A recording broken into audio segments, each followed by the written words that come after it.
الرحمن الرحیم الحمد للہ الذی ہدانا لہذا وما کننا لنہتدی لولا ان ہدانا اللہ لقد جاءت رسل ربنا بالحق والصلاة والسلام والتحیۃ والاکرام سیدنا ونبینا وطبیب قلوبنا وانیس نفوسنا مولانا مقتدانا ہادینا الامی المکی المدنی العرشی الہاشمی سدرۃ المنتہی قاب قوسین محبوب رب المشرقین والمغربین جد الحسن والحسین ابی القاسم محمد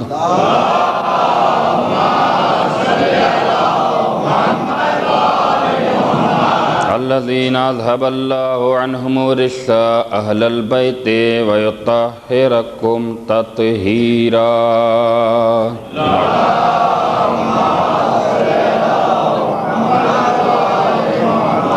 ثم الصلاة علی نبیہ وأخیہ وعطرتہ وذریتہ وباب الحکمت والناطق والحی سید الوصیین امیر المومنین علی ابن ابی طالب غالب کل غالب امام المشارق والمغارب سید الوصیین فاتح باب خیبر قاتل مرحب عنتر والد شبیر و شبر فی شانہ ضربت علی یوم الخندق افضل من عبادت الثقلین وعلى أهل بيته الطيبين الطاهرين المعصومين المظلومين المنتخبين المنتجبين ولعنة الدائمة على أعدائهم أجمعين من يومنا هذا إلى يوم الدين آمين يا رب العالمين أما بعد فقد قال سبحانه تبارك وتعالى فی محکم کتابہ المبین وہو اصدق الصادقین وقولہ الحق بسم اللہ الرحمن الرحیم قل لا اسألکم علیہ اجرا الا المؤدۃ فی القربى صلوات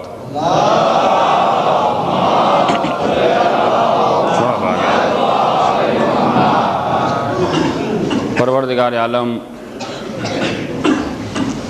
خالق ارض و سماء قرآن مجید میں ایک اہم ترین پیغام اپنے بندوں تک پہنچا رہا ہے یا یوں کہہ دیا جائے کہ جنت تک پہنچنے کا ایک بہترین فارمولہ دے رہا ہے چونکہ آج کل کے مسلمانوں کا فقط یہی عبادت میں نظریہ رہ گیا ہے کہ اب ہر عمل سے جنت خرید لینا ہے اور ظاہر سی بات ہے کسی مسلمان سے آپ پوچھیں کہ بھائی نماز کیوں پڑھتے ہو تو یہ تو کہے گا نہیں کہ جہنم میں جانے کے لیے پڑھتا ہوں۔ اچھا صاحب کسی ملا سے آپ پوچھ لیجئے قرآن کی تلاوت کیوں کرتے ہو تو یہ تو کہے گا نہیں آگ میں جلنے کے لیے۔ ایک ہی جواب، نماز جنت کے لیے، روزہ جنت کے لیے، حج جنت کے لیے، زکوٰۃ جنت کے لیے۔ ان کے ہاں پانچواں نہیں ہے، خمس نہیں ہے۔ اور شاید میں نے گزشتہ سال یاد ہے کہ ان کے احکام شرعی سے خمس نکالنے کی وجہ کیا ہے۔ بہرحال اگر نہیں بیان کیا ہے تو اس سال بھی، چونکہ یہ موضوع میں نہیں ہے کہ ساری تفصیلیں بیان کروں، کہ انہوں نے فقط اسلام کے ساتھ ہی گھوٹالہ نہیں کیا ہے بلکہ قوانین اسلام کے ساتھ بھی گھوٹالہ کیا ہے۔ آپ ان کے یہاں جائیں، اول نماز ہے، فروع الدین ان کے آپ اٹھا کر پڑھیں، اول نماز، دوسرے روزہ، تیسرے حج، چوتھے زکوٰۃ، پانچویں کا غائب۔ خمس ان کے ہاں نہیں ہے۔ اچھا ایک جملہ دے رہا ہوں، برا نہ ماننا مسلمانوں، جنہیں حرام کی کھانے کی عادت پڑ جاتی ہے وہ حلال کا کیسے نکال سکتے ہیں؟ بہرحال اس کی بڑی تفصیلیں ہیں، اس میں بڑی پولیٹکس ہے، بڑی سیاست ہے۔ تو اب مسلمان نماز پڑھ رہا ہے تو جنت کی لالچ، روزہ رکھ رہا ہے جنت کی لالچ، اور اللہ کیا کہہ رہا ہے؟ ہم تمہیں جنت نہ تو نماز کے عوض میں دیں گے، نہ تو روزے کے عوض میں دیں گے، نہ تو حج کے عوض میں دیں گے، نہ تو زکوٰۃ کے عوض میں دیں گے۔ اللہ نے جنت میں جانے کی پہلی اور آخری شرط کیا رکھی؟ قُلْ لَا أَسْأَلُكُمْ عَلَيْهِ أَجْرًا إِلَّا الْمُؤَدَّةَ فِي الْقُرْبَى، جب تک رسول کے رشتہ داروں سے محبت نہیں ہوگی نمازیں بیکار ہیں، روزہ بیکار ہے، حج بیکار ہے۔ سب کے سب عمل اسی وقت قبول ہوں گے جب دل میں محمد اور آل محمد کی محبت ہوگی۔ ایک صلوات پڑھ دیں محمد والے محمد۔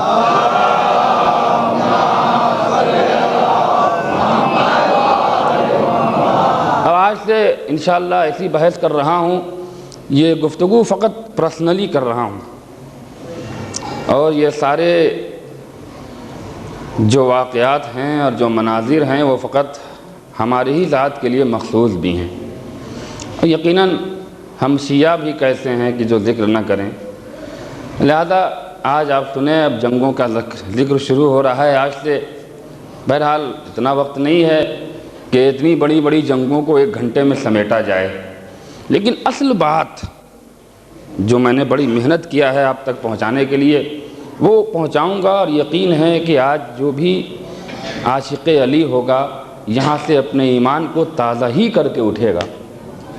یہ فضیلت علی کا کمال ہے کہ جتنی فضیلت علی کو سنتے چلے جاؤ گے اتنا ہی ایمان بڑھتا چلا جائے گا، اتنا ہی عقیدہ سنورتا چلا جائے گا، اتنا ہی نفس میں قوت پیدا ہوتی چلی جائے گی، اتنا ہی نفس میں طہارت پیدا ہوتی چلی جائے گی۔ اب ربط لینے کے لیے ایک اہم ترین پیغام آپ تک پہنچا رہا ہوں۔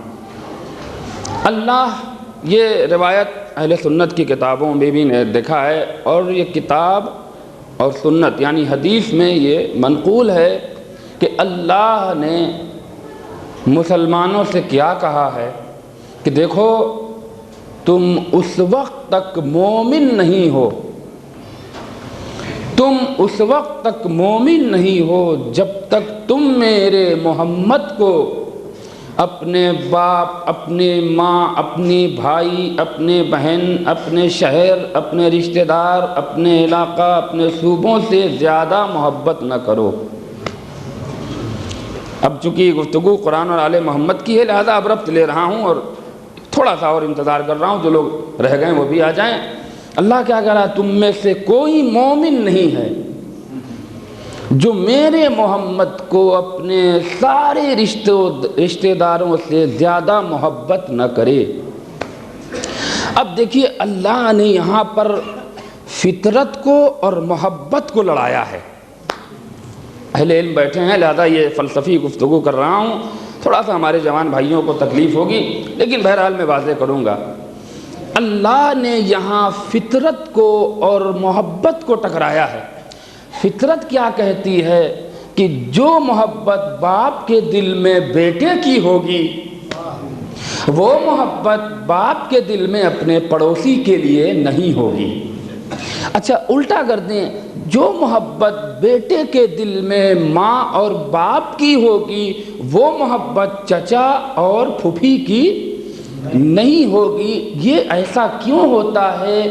فطرت انسان کو مجبور کرتی ہے، اس لیے کہ انسان کا پورا وجود، پورا انسان فطرت کے سانچے میں ڈھالا گیا ہے۔ اور میں نے بیان کیا تھا کہ انسان اور معصوم میں یہی فرق ہے کہ ہم فطرت کے کنٹرول میں ہیں اور فطرت نبی اور امام کے کنٹرول میں رہتی ہے۔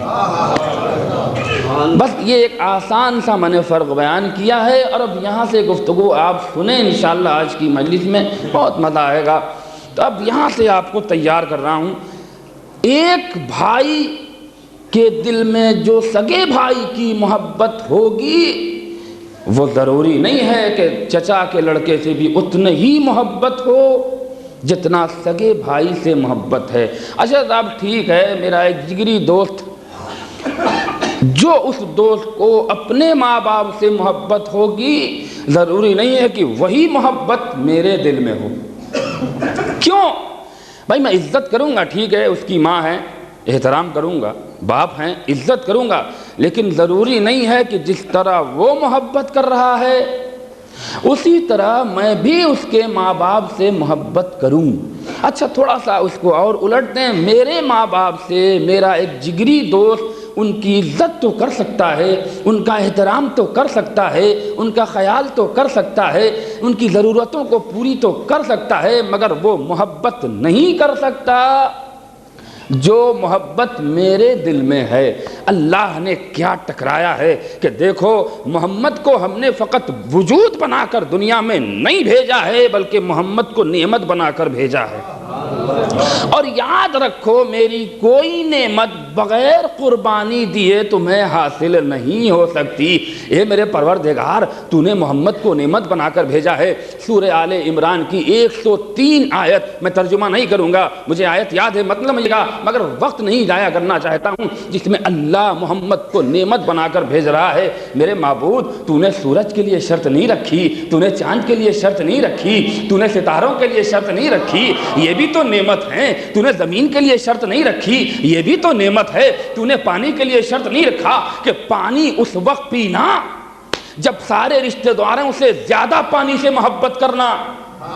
دیکھیے قرآن کی بات کر رہا ہوں اور قرآن کا فلسفہ بیان کر رہا ہوں۔ میرے معبود، تو اس سورہ والشمس میں کہہ رہا ہے میں نے ساری چیزیں تو تمہارے درمیان بھیجی ہیں، وہ نعمت بنا کر بھیجی ہے، تو یہ تو طے ہو گیا نا کہ سورج بھی نعمت ہے، چاند بھی نعمت ہے، ستارے بھی نعمت ہیں، یہ جو ہوا چل رہی ہے یہ بھی نعمت ہے، یہ جو پرندوں کی میٹھی اور سریلی آوازیں کانوں سے ٹکراتی ہیں یہ بھی اس کی بھیجی ہوئی نعمت ہے، یہ جو غذائیں جو ہمیں حاصل ہو رہی ہیں چاہے وہ حلال ذریعے سے حاصل ہوں چاہے حرام ذریعے سے حاصل ہوں، مگر اس پر اللہ کی نعمت کی مہر لگی ہوئی ہے۔ کوئی انسان اس سے انکار نہیں کر سکتا ہے۔ سائنس نے ترقی تو کر لیا ہے مگر اللہ کی نعمتوں کے بارے میں وہ آج تک دخل اندازی نہیں کر سکا۔ امریکہ لاکھ ترقی کر جائے لیکن اس نے آج تک یہ نہیں دعویٰ پیش کیا ہے کہ میں نے ایک ایسا درخت بنایا ہے کہ جس کے اندر عجیب عجیب پھل پیدا ہوتے ہیں۔ ٹھیک ہے، امریکہ ترقی کر رہا ہے، سائنس بڑی تیزی سے آگے بڑھ رہی ہے اور اب زمین کے عروج کو چھوڑ کر آسمان کی بلندیوں کو طے کرتے ہوئے وہ سارے مناظر کو کیمرے میں کھینچ کر دنیا کے سامنے پیش کر رہی ہے کہ چاند کیسا ہے، سورج کیسا ہے، ستارے کیسے ہیں، وہاں کی آبادی کتنی ہے، کتنے آکسیجن ہیں، یہ ساری باتیں آپ کے علم میں ہیں، میں اسے بیان نہیں کرنا چاہتا ہوں، لیکن اب میں انہی سائنسدانوں سے پوچھتا ہوں کہ کیا تم نے کوئی ایسا درخت ایجاد کیا جس میں قدرت کے پھل سے ہٹ کر کوئی نیا پھل پیدا ہوتا ہو؟ یہ بہت قریب ہو کر گفتگو کرنا چاہ رہا ہوں، نہیں نہ پیدا ہوا، مر جاؤ گے، دنیا ختم ہو جائے گی، مگر اس کی نعمت میں نہ تو کوئی اضافہ کر سکتا ہے نہ تو اس کی نعمت میں کوئی گھٹا سکتا ہے۔ توجہ چاہ رہا ہوں۔ اب ایک صاحب اللہ سے بہت نفرت کرتے ہیں، انہوں نے کہا کہ یہ جو پھل ہے اس میں کوشش کرو کہ پورے ورلڈ سے آدھے پھل ختم کر دیے جائیں، ہے کسی میں ہمت؟ اللہ کہے گا ٹھیک ہے، ایک شہر سے تم نے مان لیا کہ ہمارا سیب ختم کر دیا تو دوسرے شہر میں اس سے زیادہ پیدا کرواؤں گا، اس لیے کہ اس کی قدرت میں ہے سب کچھ۔ اچھا صاحب یہ فقط تمہید ہے، ساری باتیں آپ کے سامنے چھوڑ کے آگے بڑھانا چاہتا ہوں، مگر معبود تو نے شرط نہیں رکھا کہ ان چیزوں کا استعمال اسی صورت میں تمہارے لیے جائز ہے کہ جب تم ان ساری نعمتوں کو اپنے ماں، اپنے باپ، اپنے بھائی، اپنے بہن، اپنے رشتہ دار، اپنے پڑوسی، اپنے شہر، اپنی دولت، اپنی جائیداد، اپنی عزت، اپنی ثروت سے زیادہ محبت کرو، لیکن اب جب آخری نعمت بھیج رہا ہے اور اس نعمت کا نام محمد ہے، میرے معبود تو نے یہ کیا شرط رکھ دی کہ کوئی بھی انسان میری نگاہ میں مومن نہیں ہے اس وقت تک جب تک وہ میرے محمد کو اپنے ہر رشتہ دار سے زیادہ محبت نہ کرتا ہو، اس سے زیادہ پیار نہ کرے۔ میرے معبود تو نے اس کے لیے شرط کیوں رکھ دی؟ کہ دیکھو اور نعمتوں میں اور اس نعمت میں فرق یہ ہے، توجہ چاہ رہا ہوں میرے عزیزو، کہ اور نعمتیں جو ہم نے تم تک بھیجی ہیں وہ فقط نعمت ہے۔ دیکھیے اگر میں فلسفہ سمجھا سکا تو میری آنے والی گفتگو آسان ہوتی چلی جائے گی۔ میری کوشش یہی رہتی ہے کہ آسان سے آسان جملے میں آپ سے گفتگو کروں اور آسان سے آسان طریقے میں اپنی بات آپ تک پہنچا سکوں تاکہ مجلس کا مکمل حق عطا ہو جائے۔ میرے معبود، نعمت وہ بھی ہے، نعمت یہ بھی ہے، فرق کیا ہے؟ آواز قدرت آئے گی، وہ ساری چیزیں نعمت ہیں، اگر ایسی نعمت ہے کہ اسی کی بدولت ساری نعمتیں پیدا ہوئیں، یہ وجہ خلقت نعمت ہے۔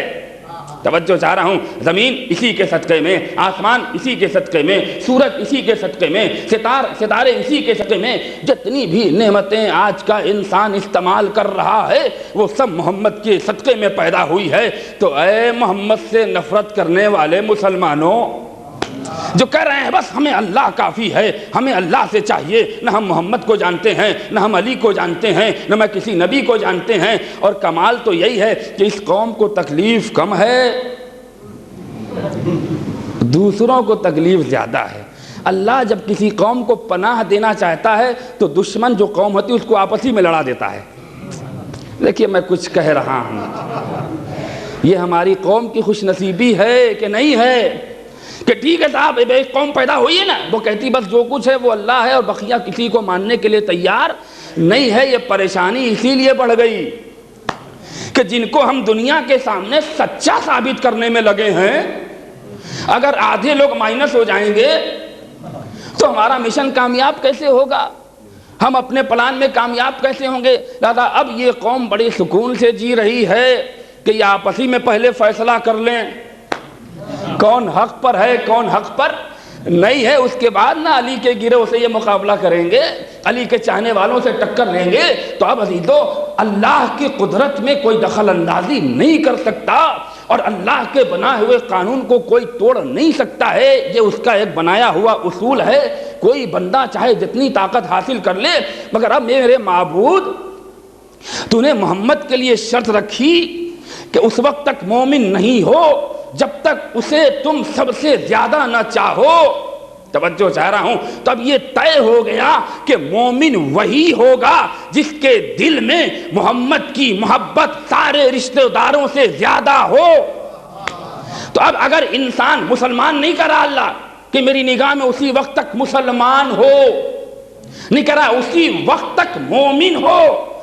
مسلمان فقط کلمہ پڑھنے والے کو کہتے ہیں، مومن اسے کہتے ہیں جو اللہ کے ہر قانون پر عمل کرے۔ دیکھیے اس سے بڑی بات نہیں کہہ سکتا ہوں، مسلمان آپ نے زبان سے کہا لا الہ الا اللہ، مسلمان ہو گئے، دنیا نے دیکھ لیا کہ یہ کافر تھا، کلمہ پڑھ کے مسلمان ہو گیا۔ مسلمان ہونا اور ہے، مومن بننا اور ہے۔ اب اگر اللہ کہہ دیتا کہ بھائی میری نزدیک میں مسلمان نہیں ہو، تو اس میں بھی بڑی سیاست ہے اور اس میں بھی بلاغت ہے، وہ بیان کرنے کا میرے پاس وقت نہیں ہے۔ میں بڑی تیزی سے آگے بڑھ کر اپنے منزل مقصود تک پہنچنا چاہتا ہوں۔ تو میرے پروردگار تو نے شرط رکھی کہ اس وقت تک مومن نہیں ہو، تب مومن بننے کی پہلی شرط قرآن نے بیان کی کہ محمد کو اپنے سے زیادہ چاہو۔ تو پہلے اللہ نے محمد کے گھر تک پہنچایا۔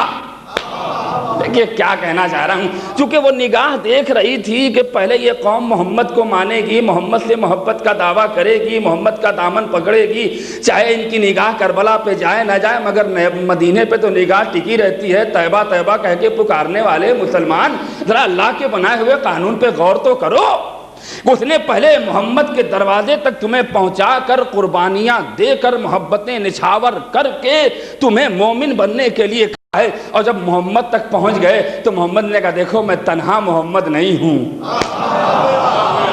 اب دیکھیے یہ شیعہ کا مجمع ہے، میں نے کہا آج پرسنلی بات کر رہا ہوں، کوئی ٹاپک دوسری نہیں چھیڑوں گا، فقط پرسنلی بات کروں گا۔ اب جب محمد تک لوگ آئے، حضور ہم نے باپ کی محبت چھوڑ دی، آپ پہ قربان ہونے آیا ہوں، ماں کی محبت چھوڑ دی، آپ پہ قربان ہونے آیا ہوں، بھائی بہن کی محبت کو ٹھوکر مار دی، آپ پہ قربان ہونے آیا ہوں، اب ہمیں ذرا مومن کی صنعت تو دے دیجئے۔ محمد آواز دیں گے تم تنہا محمد سمجھ کے آئے ہو؟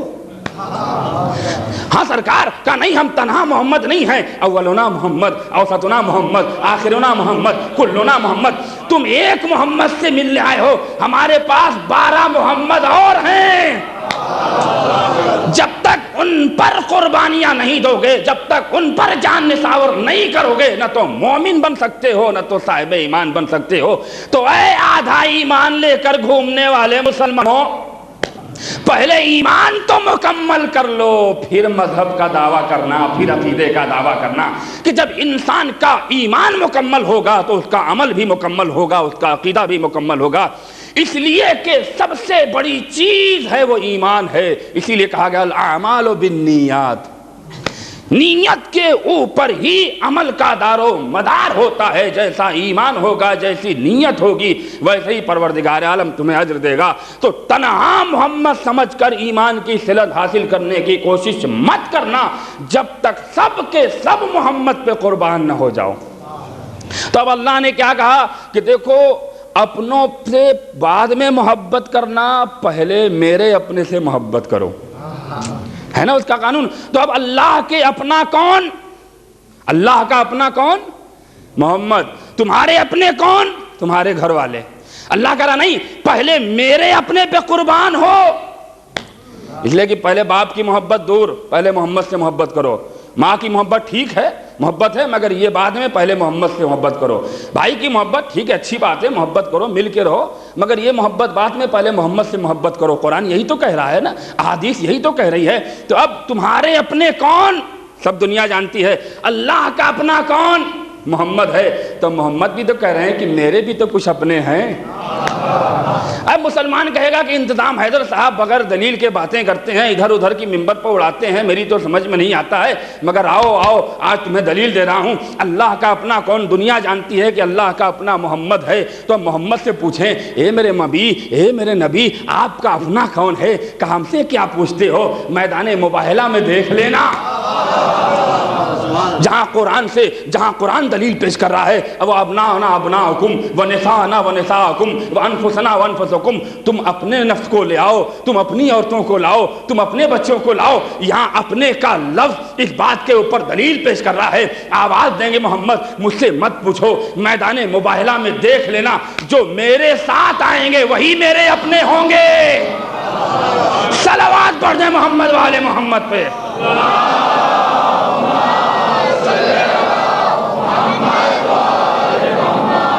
تو اب محمد پہ تمہیں قربان ہونا ہے، اور ان پر بھی قربان ہونا ہے جن پر محمد قربان ہو رہے ہیں، ہے نا؟ اچھا، یہ قربانی نہیں ہے نفسوں کا نفسی، روحوں کا روحی، جسموں کا جسمی، لحموں کا لحمی۔ کم سے کم 14 اہل سنت کی کتابوں میں یہ نبی کے دہن سے نکلا ہوا علی کے بارے میں جملہ ملتا ہے۔ بڑے سے بڑے چھوٹوں نے بھی لکھا ہے، علی تم تو میرے نفس ہو، تم میری روح ہو، تم میری ہڈی ہو، تم میرے خون ہو، کیا محبتیں قربان ہو رہی ہیں؟ تو تم قربان ہو محمد پر، محمد قربان ہو علی پر۔ اب اگر اسے ہم امیر المومنین کہتے ہیں تو تعجب کرنے کی کیا بات ہے؟ بڑے الزامات ہیں۔ تو اب آج موضوع پہ آ گیا ہوں دوستو، اور قسم کھا رہا ہوں کہ بڑی محنت سے بیان کرنے کی کوشش کرتا ہوں تاکہ میری گفتگو کا پورا حق ادا ہو جائے۔ اب محمد کا اپنا سب سے قریب تر کون؟ علی۔ تو اب جو اپنا ہوگا وہی تو اپنوں کی عزت بچائے گا۔ میں کیا کہنا چاہ رہا ہوں، اگر کسی کے باپ کو کوئی چوراہے پہ مارنا شروع کر دے تو پہلے بیٹے ہی نہ دوڑیں گے؟ انتقام کا جذبہ، بدلہ لینے کا جذبہ جو بیٹوں کے دل میں ہوگا وہ کسی اور کے دل میں نہیں ہوگا۔ اچھا ٹھیک ہے، یہ ایک فطری بات ہوتی ہے۔ اب میں کہتا ہوں کہ اللہ کا اپنا کون؟ محمد۔ محمد کا اپنا کون؟ علی۔ تو محمد پہ کوئی مصیبت پڑے گی تو اپنے ہی تو بچائے گا۔ بھائی میں کہتا ہوں تم بڑا دعویٰ کرتے ہو محمد کے اپنے اور بھی تھے، محمد کے اپنے اور بھی تھے۔ بھائی اگر انصاف بتا دو، کسی کا باپ چوراہے پہ پٹ رہا ہو اور بیٹے بیٹھ کے سگریٹ پی رہے ہوں تو دنیا کیا کہے گی؟ بھائی اب اس سے بہتر دلیل نہیں ہو سکتی ہے. کسی کے باپ کو 4 لوگ گھیر کے مار رہے ہوں اور اس کے 4 بیٹے جوان ہٹے کٹے بہادر بنے پھر رہے ہوں اور باپ ادھر پٹ رہا ہو, بیٹے ادھر چائے بیڑی اور سگریٹ میں مشغول ہوں, تو دیکھنے والے کیا کہیں گے؟ لعنت ہو تجھ پر, کیسے اپنے بیٹے ہو. بھئی یہی جملہ تو نکلے گا کہ باپ کو نہ بچا سکے. اے مسلمانوں, اگر محمد کے اور بھی اپنے تھے تو مشرکوں نے کتنی بار محمد کو گھیرا, کبھی تو بڑھ کے بچا لیا ہوتا. بھائی جو اپنا تھا اسی نے بڑھ کے بچایا ہے. ہر موقع پہ علی آگے آئے ہیں, اور اگر علی نہیں تھے تو علی کا باپ آگے بڑھ کے بچا رہا ہے, اور دنیا کو آواز دے رہا ہے کہ دعویٰ کرنے والے تو بہت مل جائیں گے مگر محبت کی قربانی دینے والے کوئی نظر نہیں آئیں گے. ایک صلوات پڑھ دے محمد والے محمد پہ.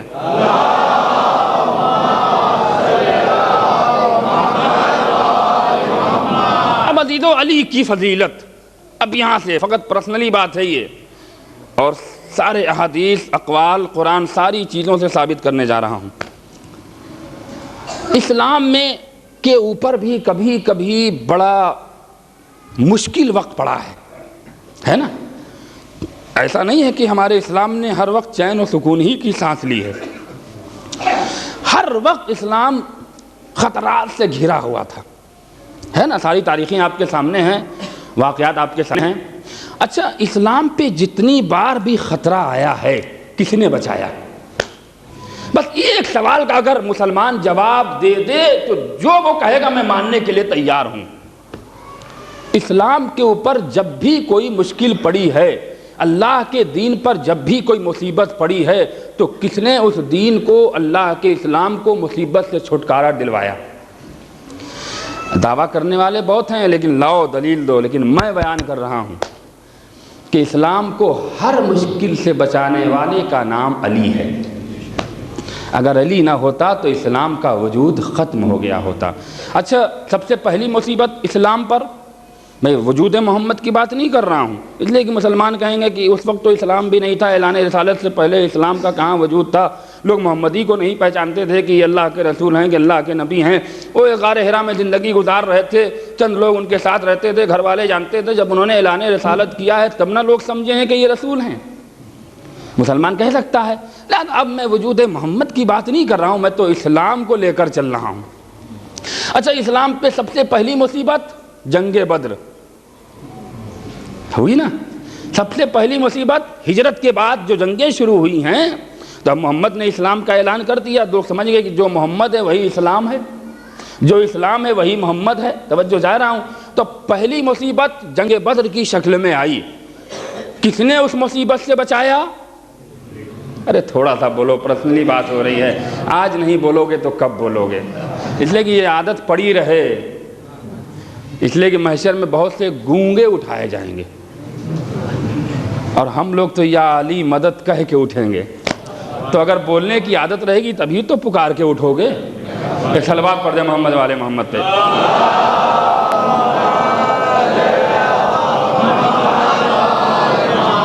اب عزیزو, قسم کھا رہا ہوں کہ آپ سنیں آج کی مجلس. اچھا صاحب, اس کے بعد دوسری جنگ احد, ٹھیک ہے نا. 2 ہجری میں سب سے پہلی جنگ بدر ہوئی.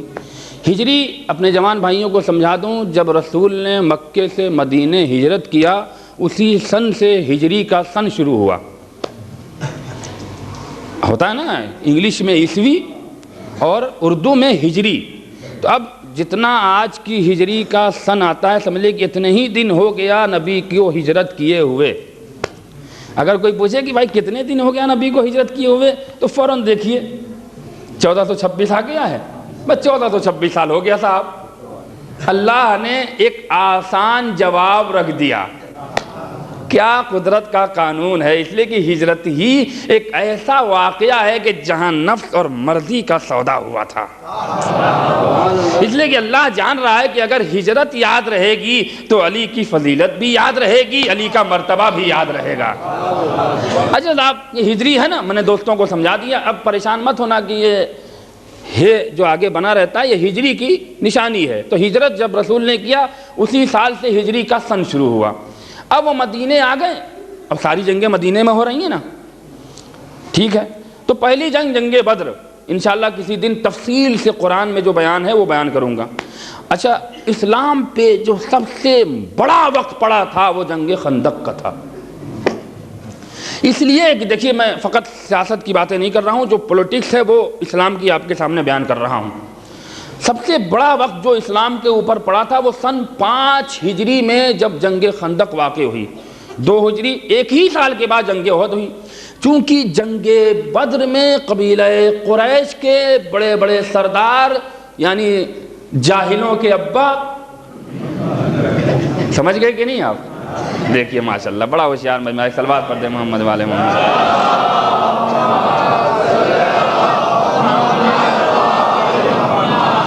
یہ لوگ تھے، اچھا ٹھیک ہے، ان سے اور بھی بڑے بڑے تھے جن کو علی نے کام تمام کیا تھا۔ کون؟ طیبہ، عتبہ، یہ بڑے بڑے تھے۔ اب یہ مارے گئے، تب ماشاءاللہ سے نسلیں بھی ان کی خوب تھیں۔ کہا ارے اے دبلا پتلا چھرہرے پتہ نہیں کا آدمی، اس کو ہم تو سمجھتے ہیں کہ تلوار بھی اس کی وزن جسم کے وزن سے زیادہ ہوگی۔ اس لیے ہم کو یہ جملہ جب میں نے تاریخ میں پڑھا تو مجھے احساس ہوا کہ لگتا ہے کہ علی کی تلوار دوسروں نے بھی اٹھا کے دیکھی تھی کیا؟ پوائنٹ ہے کہ نہیں پوائنٹ ہے؟ میں کہتا ہوں نا کہ اسلام کا وکیل ہوں، اپنے مذہب کا وکیل ہوں، ہمارا کام ہی کیا ہے؟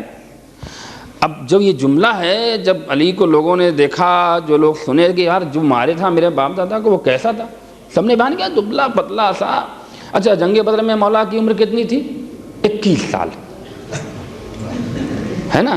اب بعض علماء کہتے ہیں کہ 23 سال تھی، بہرحال 20 اور 25 کے، چونکہ جنگ خندق میں 26 سال کی عمر تھی۔ اچھا صاحب، دبلا پتلا اور ماشاءاللہ سے جاہلوں کے ابا رہے ہوں گے تو کتنے بزرگ رہے ہوں گے؟ اس لیے کہ ابا جب بزرگ ہوتے ہیں تبھی تو بنتے ہیں، کسی بچے کو ابا تھوڑی کہا جاتا ہے۔ اچھا صاحب، یہ سب یہ وہی باتیں۔ اب وہ جب سنا کہ دبلے پتلے نے مار دیا، ہاں، تو لوگوں نے کہا ارے بھائی اس کے پاس اتنی طاقت دیکھنے میں نہیں لگتی ہے کہ اس کے تلوار کا وزن اس سے زیادہ ہوگا۔ اب میں سوچتا ہوں کہ یہ تلوار وہاں تک پہنچائی کس نے؟ کیا کہنا چاہ رہا ہوں عزیزو، اللہ کی مصلحت آپ نے کبھی دیکھی ہے؟ یہ لافتہ کا جو قصیدہ پڑھتے ہوئے جبریل لے کر آئے تھے، اس کا راز یہی تھا کہ اس تلوار پر دوسروں کے ہاتھ صاف ہو گئے تھے۔ ارے میں کیا کہنا چاہ رہا ہوں، قدرت کو یہ بھی گوارا نہ ہوا کہ علی کی پرسنلی چیز کو کوئی ادھر ادھر کر دے تو وہ علی کے ہاتھ میں نہ رہے، اسی لیے تو جنگ احد میں ٹوٹی، اور جبریل لے کر جو لا فتح الا علی لا سیف الا ذو الفقار، قدرت کے خزانے کی بنی ہوئی تلوار آئی تو اس میں ہمت نہیں ہوئی کسی کو اٹھانے کی۔ اس کا مطلب یہ کہ جنگ بدر میں جس تلوار سے علی نے ان لوگوں کو واصل جہنم کیا، وہ اب میں نام نہیں لینا چاہتا ہوں اس لیے کہ مسلمان فوراً برا مانتا ہے، اور میں حقیقت پہ پردہ بھی نہیں ڈالنے کا عادی ہوں، کیونکہ ہمارے جوان، ہماری قوم کو حقیقت پتہ ہونی چاہیے، انہیں یہ خبر ہونی چاہیے کہ ہم ان سے نفرت کیوں کرتے ہیں، اور انہیں یہ بھی خبر ہونی چاہیے کہ ہم ان سے محبت کیوں کرتے ہیں۔ اگر اس کی اطلاع نہیں ہے تو پھر زندگی بیکار۔ کوئی آپ سے پوچھ لے کہ بھائی تم کیوں لعنت بھیجتے ہو، تو کیا آپ بتائیں گے؟ باپ دادا بھیجتے آ رہے ہیں تبھی ہم بھیجتے ہیں۔ اجداد کی سنت کا نام شیعت نہیں ہے۔ بھائی کیا جملہ کہہ رہا ہوں میرے دوستوں، میرے بزرگوں۔ اجداد تو یہ تلوار خیمہ علی سے نکل کر وہاں پہنچی کیسے کہ وزن کر لیا گیا؟ تو میں یہی تو کہتا ہوں کہ جو علی کی تلوار میں گھوٹالا کر دے وہ محمد کی سیرت میں اگر گھوٹالا کرے تو تعجب کرنے کی بات نہیں ہے، لیکن اللہ کو یہ عمل اچھا نہیں لگا، وہ تلوار قدرت کے کمال سے ٹوٹی۔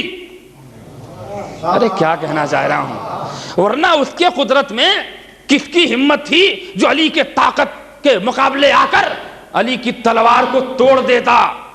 لیکن احد کی جنگ چونکہ اسی ذوالفقار سے جیتنی تھی۔ بھائی کیا کہنا چاہ رہا ہوں، اچھا اس کا راز سن لیجئے، ذوالفقار علی کا راز کوئی نہیں بیان کرتا ہے۔ راز کیا تھا؟ اگر اسی تلوار سے علی نے جنگ احد جیت لی ہوتی تو مسلمان یہی کہتے گھسا ہم نے تھا، رگڑا ہم نے تھا، پالش ہم نے کیا تھا۔ ہائے ہائے ہائے ہائے، وہ کہتا تم نے کیا کیا تھا؟ تم تو 10 منٹ گھس کے ہٹ گئے، ہم نے 1 گھنٹہ گھسا۔ وہ کہتے تم نے 1 گھنٹہ، میں صبح سے شام تک پتھر پہ رگڑتا رہا۔ ہائے ہائے ہائے، ارے قدرت کو پہچانو، اور یہ بھی جان لو کہ اس کے بیچ میں اور علی کے بیچ میں کتنا گہرا رشتہ ہے کہ نہیں ہے۔ اللہ نے اسی لیے اس بات کو سامنے رکھتے ہوئے اس ذوالفقار کو مصلحت کے تحت جنگ احد میں توڑوایا، تاکہ اگر وہ جنگ اس تلوار سے جیت لی جائے تو کوئی مسلمان سر اٹھا کے نہ کہے کہ اس میں تو میرا بھی ہاتھ ہے، اس میں تو میرا بھی عمل ہے۔ لہذا توڑوا کے جبریل کے ہاتھ خزانہ قدرت کی بنی ہوئی تلوار قصیدہ پڑھتے ہوئے لا فتح الا علی لا سیف الا ذوالفقار، یہ سوائے علی کے کسی اور کے لیے ذوالفقار نہیں بنائی گئی، اور جب علی کے ہاتھوں میں آئی ہے تو جو بجلی کی رفتار سے گردن اڑے ہیں تو محسوس یہ ہو رہا تھا کہ فضاؤں میں پرندے اڑ رہے ہیں۔ ہائے ہائے، دیکھنے والوں نے دیکھا کہ آسمان پہ سر نہیں، مثل پرند سر اڑ رہے تھے۔ کیا کہنا چاہ رہا ہوں اے مسلمانوں، اب اس کے بعد کسی نے یہ نہیں بتایا کہ ذوالفقار علی کا کتنا وزن ہے، تو بس جملہ کہنے دیجئے کہ جب تم اللہ کی بھیجی ہوئی تلوار کو تول نہیں سکتے تو اللہ کے بنائے ہوئے علی کو کیا تول پاؤ گے؟ صلوات پڑھ دیں محمد والے۔ ایک اور صلوات پڑھ دیں محمد والے محمد پہ۔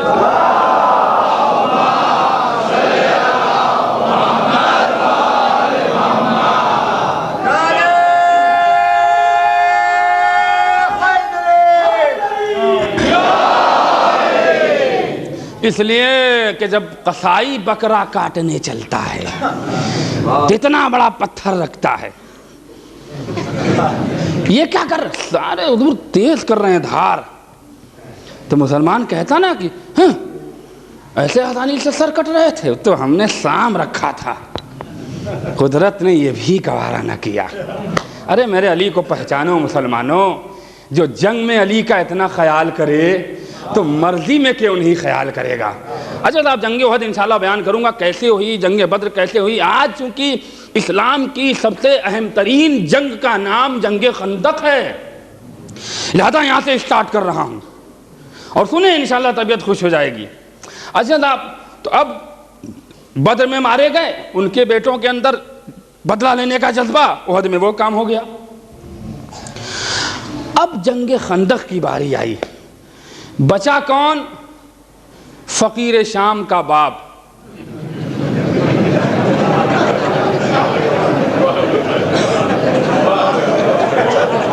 صلوات پڑھ دیں محمد والے محمد۔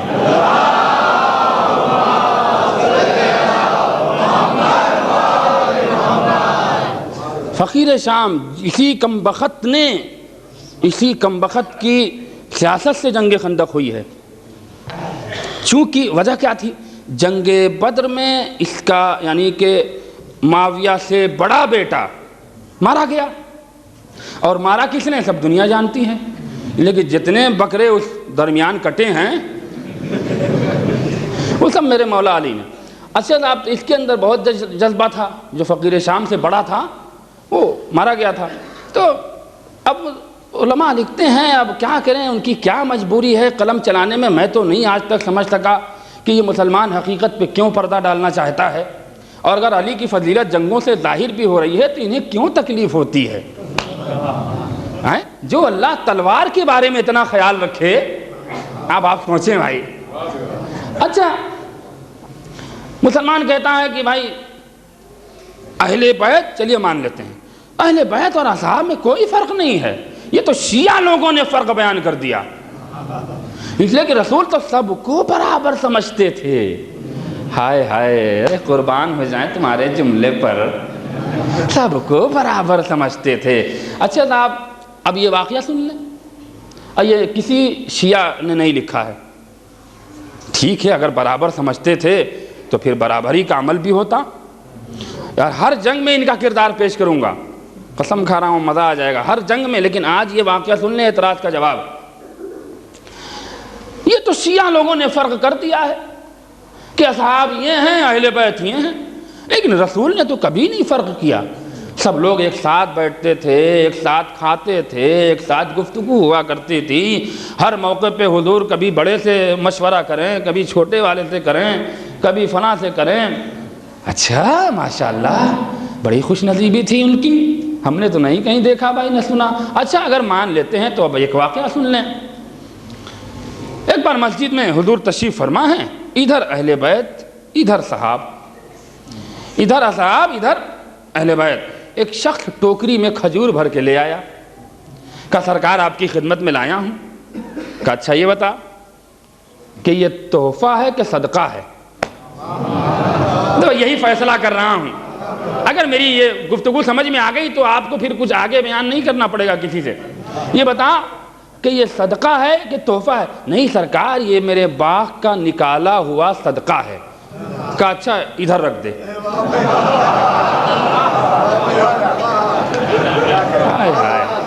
ارے تھوڑا سا جاگ کے ساتھ دیا کرو یار. صدقہ ہے؟ ہاں جی سرکار. کہا ادھر رکھ دو. اب لوٹ کے کھانے والوں کو ٹوکرا مل جائے, وہ بھی عرب کے ماحول میں, تو کتنی خوش نصیبی, کھائے جا رہے ہیں. ادھر حسن ہیں, حسین ہیں, مولا علی ہیں, رسول ہیں, کھائے بھی جا رہے ہیں. پوچھتے جا رہے ہیں کیوں نہیں علی کو دیتے ہیں, کیوں نہیں حسن کو کھلا رہے ہیں, کیوں نہیں حسین؟ ارے کھا لو بھیا, پہلے بھر لو اس کے بعد پوچھنا. کھاتے بھی جا رہے ہیں, یہی جملہ ہے, اور پوچھتے جا رہے ہیں رسول سے آپ بھی کھائیے حضور, آپ بھی کھائیے, علی کو دیجئے, علی کو دیجئے. جب بہت تکرار ہوئی تو کہا تمہیں نہیں پتا, تمہیں نہیں پتا, ان الصدقۃ علینا الحرام ونحن اہل بیت. یہی اس کتاب میں جملہ لکھا ہوا ہے, اہل سنت راشد الخیری. تمہیں نہیں پتا کہ صدقہ اللہ نے ہم پر حرام کر رکھا ہے؟ کیوں؟ اس لیے کہ ہم اہل بیت ہیں. ارے مسلمانوں, اگر تم یہ واقعہ پڑھ لیے ہوتے تو کبھی الزام ہمارے اوپر نہ لگاتے کہ اب نبی نے تو بتا دیا, اگر برابر ہوتے تو کھجور سب مل کے کھاتے. بھائی ایک لکیر کھینچ دیا ہے, بس جملہ سن لیں, اس کے بعد گفتگو بہت تیزی سے آگے بڑھانا چاہتا ہوں کہ اصحاب میں اور اہل بیت میں اتنا ہی فرق ہے جتنا حلال اور حرام میں فرق ہے. صلوات پڑھ دے محمد والے محمد پہ.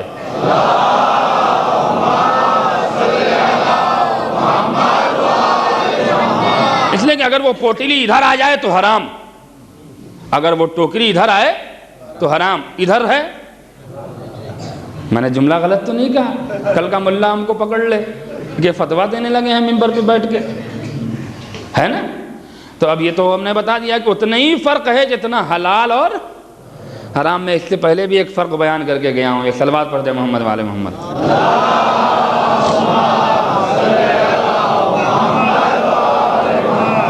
اب سنیے, جنگ خندق کن کن لوگوں کی وجہ سے ہوئی.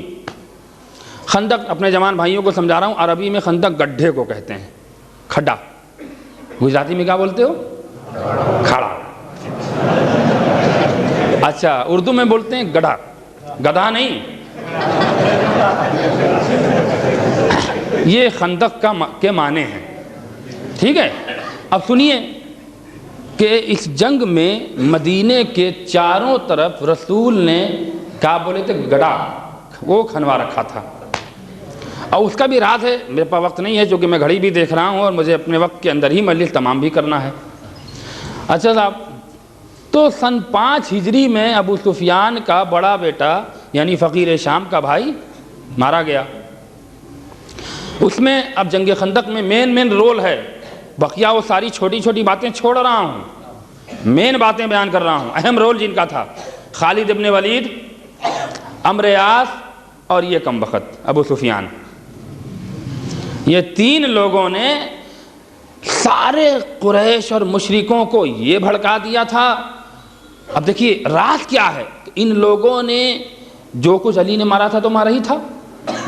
بقیہ جو لوگ مثلا 40 میل کے الگ, چونکہ 70 قبیلے تھے قریش کے, تو جنگ بدر میں, جنگ احد میں سارے قبیلے والے جمع نہیں ہوئے تھے. 40 یا 45 قبیلے کے لوگ آئے تھے وہ مارے. اب جو قبیلہ بچا تھا تو ان سبوں نے اس دور میں ان کے بڑوں بڑوں کو موقع پا کے مار دیا اور الزام، دیکھیے کیا سیاست ان مقتوں نے کھیلا ہے. یہ سچی بات ہے، کڑوی لگ رہی ہوگی لیکن سنیں حقیقت یہی ہے. اور مارا تو مارا. اب کیا ہے کہ ان کی اولاد کو بھڑکایا گیا. بیٹھے ہو، تمہارا باپ علی نے مارا، تمہارے دادا کو علی نے مارا. سیاست کیا تھی کہ جب سب مل کے حملہ کریں گے مدینے پہ تو آرام سے ہم مدینہ جیت لیں گے، مسلمانوں کو مٹھی میں لے کے کچل دیں گے، حکومت کریں گے. پلان یہی تھا جس میں سب سے آگے ابو سفیان. میں نے کہا نا کہ جیسا باپ ہوتا ہے، یہ کوئی نئی بات نہیں ہے. اجل آپ اسی میں یہ حیران و پریشان. اس قبیلے کے سردار کو بھی لے لو، سب کے سب قبیلے والوں کو جمع کیا اور جن کے اندر جوانی کا خون دوڑ رہا تھا، جس میں بڑے جذبے ہوتے ہیں، بڑے جذبات ہوتے ہیں، وہ بھی تو اندر اندر کھول ہی رہے تھے. جب خندق کی جنگ کا اعلان ہوا تو کہا اب تو جنگ کرنا ہی ہے. تو کچھ لوگ تو زبردستی بہکا کے موت کے گھاٹ اتارے گئے. اگر وہ جان لیے ہوتے تو بہرحال وہ مجھے تفصیل بیان نہیں کرنا ہے. اب یہ کم وقت کہنے لگا دیکھ اپنے خالد ابن ولید سے، عمرو عاص سے اور فلانے سے، دھماکے سے، بے شمار نام ہے، مجھے بیان کرنے سے کیا فائدہ. اب اس نے 40 لوگوں کو جمع کیا. دیکھا اگر ایک آدمی کو ہم لے لیں تو پھر ہمیں ان قریش کے سرداروں کی کوئی فکر نہیں ہوگی، لیکن وہ آدمی مٹھی میں آئے گا نہیں، اس لیے کہ اس کی شرط قانون ہے جنگ کی. اس بہادر کی شرط یہ ہے کہ جب کوئی قبیلے والے اس سے جنگ کروانے کے لیے اسے آفر دیتے تھے تو وہ یہی کہتا تھا کہ کتنے لوگ لڑنے آئیں گے. ارے کہاں سو رہے ہیں آپ، بہت گاڑی گفتگو نہیں ہو رہی. اگر آج ایمان تازہ نہیں ہوا تو پھر دعا کرنا. کتنے لوگ ہیں؟ تو حضور 5000. تب وہ کمر کستہ تھا لڑنے کے لیے. توجہ جا رہا ہوں. اچھا ٹھیک ہے، اس کی شرط کیا تھی کہ 2000 سے کم کے لشکر میں ہمیں کبھی لڑنے کے لیے مت بلانا. اور ادھر جنگ خندق میں جو مسلمان کی فوج تھی اس کی عدد کتنی تھی؟ فقط 313 لوگ. ابو سفیان نے کہا کہ ہم تو جائیں گے مگر خالی ہاتھ لوٹ کے آئیں گے، اس لیے کہ جب وہ پوچھے گا کتنے لوگ لڑنے کے لیے آ رہے ہیں تو حضور لوگ کہیں گے 313. خود ہی ہمیں ڈانٹ کے بھگا دے گا. قسم کھا رہا ہوں. اور کہاں آپ کھوئے رہتے ہیں. یہ اسلام کی تاریخیں سنیں، کوئی بیان نہیں کرتا ہے ایسے، لیکن سنیے. تو اب اس نے ایک چال چلی، خالد ابن ولید کو لیا، عمرو عاص کو لیا. چونکہ عمرو عاص بہت چالاک اور شاطر دماغ کا تھا، لہذا ابو سفیان کو سب سے زیادہ رائے دینے والے کا نام عمرو عاص ہے نا. بہت ہی ہیلا، بہت ہی دھوکہ باز، بہت ہی چال باز یہ تھا. اس نے کہا کہ تمہیں حقیقت بتانے کی ضرورت ہی کیا ہے، اس لیے کہ جب تک عمرو ابن عبدوت نہیں آئے گا یہ جنگ ہم جیت نہیں پائیں گے. لہذا کیسے اس کو پٹایا جائے، کیسے اس کو پھسلایا جائے. تو طے ہوا کہ دیکھو دن میں مت جانا، لیکن اگر اس کے گروہ والے کوئی ایک آدمی بھی دیکھ لے گا تو وہ جا کے اس سے پہلے بول دیں گے کہ دیکھیے آ رہے ہیں بڑے چھوٹے سے لوگوں سے لڑوانے کے لیے، آپ کی بے عزتی ہوگی، آپ بڑے بہادر ہیں. لہذا شب کے آدھی رات گزرنے کے بعد یہ ابو سفیان، خالد ابن ولید، عمرو عاص، یہ پورا گروہ یہ لوگ دور کھڑے ہوئے اور آدھی رات کے بعد عمرو ابن عبدوت کا دروازہ کھٹکھٹایا. اندر سے آواز آئی، کون؟ زبان